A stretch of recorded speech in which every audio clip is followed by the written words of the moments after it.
Apakah kalian pernah mencoba untuk mengetahui tipe kepribadian kalian? Misalnya lewat tes MBTI, Ocean atau Five Factors Model, atau sekedar tes online kepribadian lewat warna favorit, musim favorit, atau genre lagu favorit. Setiap orang umumnya ingin mengenali diri mereka lebih dalam dengan mengetahui kepribadian mereka. Tapi, apa sebenarnya kepribadian itu? Dalam jurnal Behavioral Perspective on Personality and Self, kita diajak untuk melihat pandangan terhadap dua konsep, yaitu kepribadian atau personality, dan satu lagi, self. Dalam melihat konsep ini, dipaparkan dua pandangan, yaitu psikologi tradisional dan psikologi behaviorisme. Menurut psikologi tradisional, kepribadian adalah hal samar-samar atau internal yang memprediksi munculnya suatu perilaku manusia dalam situasi tertentu. Sedangkan yang disebut dengan self adalah konstruksi dari hal sosial dan kognitif, di mana self itu sendiri menyadari, mengenali, dan mengetahui dirinya sendiri. Kemudian, bagaimana dengan pandangan aliran behaviorisme? Nah, untuk memahami jurnal ini dengan lebih baik, mari kita bersama-sama menganalisa jurnal ini.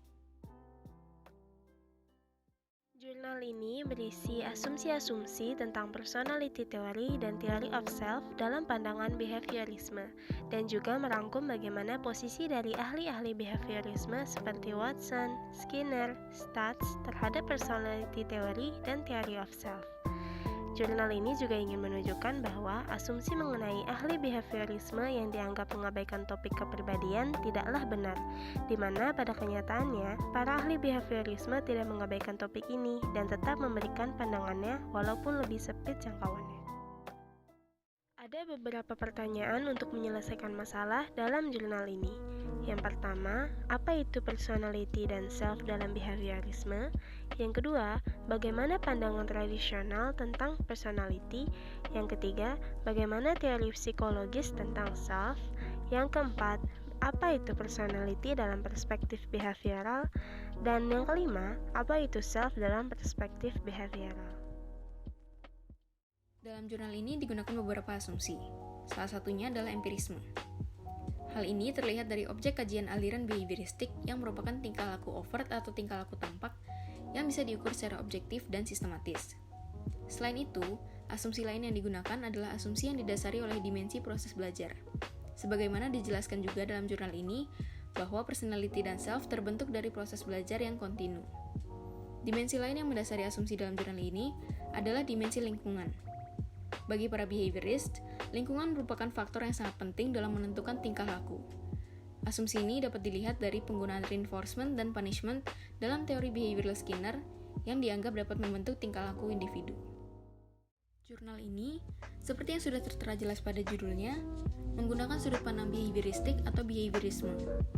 Behaviorisme sendiri adalah sebuah aliran dalam psikologi yang didirikan oleh John B. Watson, yang berpendapat bahwa tingkah laku merupakan subjek kajian utama dalam psikologi, serta tujuan dari psikologi adalah untuk memprediksi dan mengontrol tingkah laku.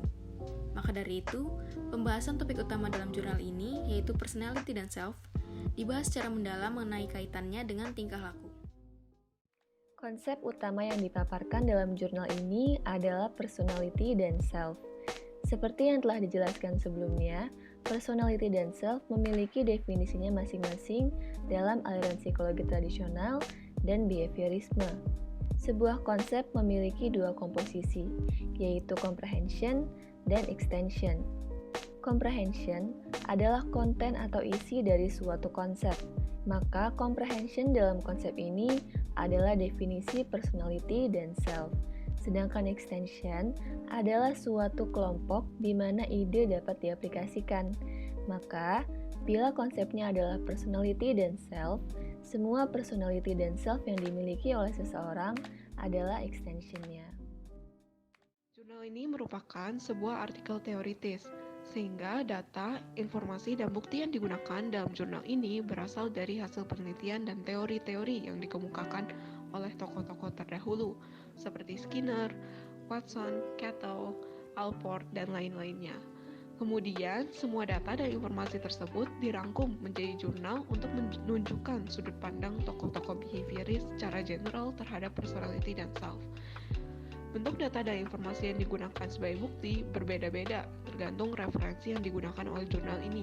Misalnya, dijelaskan bahwa Watson menggunakan metode sampling dalam mengamati tingkah laku yang berbeda-beda untuk menentukan personality seseorang. Namun, bukan berarti seluruh tokoh behavioris menggunakan metode yang sama dengan metode yang digunakan Watson. Ada yang menggunakan metode introspeksi, ada yang menggunakan metode observasi ataupun eksperimental. Metode yang digunakan akan bervariasi berdasarkan tokohnya masing-masing, sehingga data dan informasi yang dihasilkan juga berbeda-beda. Pada jurnal ini, metode penyimpulan yang digunakan adalah induksi. Induksi biasa dikenal sebagai metode penyimpulan dari khusus ke umum. Induksi adalah pengumpulan data atau bukti yang kemudian dibuat menjadi satu kesimpulan besar. Dalam jurnal ini, penulis telah membuktikan bahwa terdapat berbagai macam penjelasan mengenai apa itu trait, state, the self, dan kepribadian dalam aliran behaviorisme. Secara garis besar, dalam pandangan behaviorisme, trait adalah kategori perilaku yang ditentukan oleh seorang pengamat. Sedangkan state adalah keadaan lingkungan luar seperti situasi sosial atau keadaan internal seperti proses kognitif, fisik, dan emosi yang dapat memengaruhi kepribadian seseorang. Menurut Skinner, kepribadian bukan merupakan hal konstan yang memengaruhi perilaku, melainkan sesuatu yang dipengaruhi oleh berbagai faktor dan dapat berubah-ubah. Stats memaparkan bahwa kepribadian adalah hasil dari pembelajaran seseorang sepanjang hidupnya. Nah, dari pemaparan tersebut, penulis jurnal telah mengumpulkan berbagai penjelasan ilmiah mengenai topik kepribadian dalam aliran behaviorisme, sehingga penulis bisa mencapai suatu kesimpulan yang umum bahwa aliran behaviorisme tidak benar-benar mengabaikan topik kepribadian. Jurnal Behavioral Perspective on Personality and Self ini menuliskan mengenai bagaimana posisi kaum behavioris yang melihat personality sebagai suatu tingkah laku.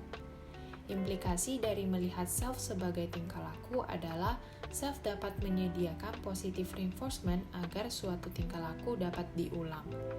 Konsekuensi lain dari adanya self dalam behaviorisme adalah ketika penyebab dari suatu tingkah laku tidak dapat diketahui, maka dianggap bahwa self merupakan penyebab dari tingkah laku tersebut. Kalau kamu sendiri, bagaimana pendapatmu mengenai behaviorisme, personality, dan the self?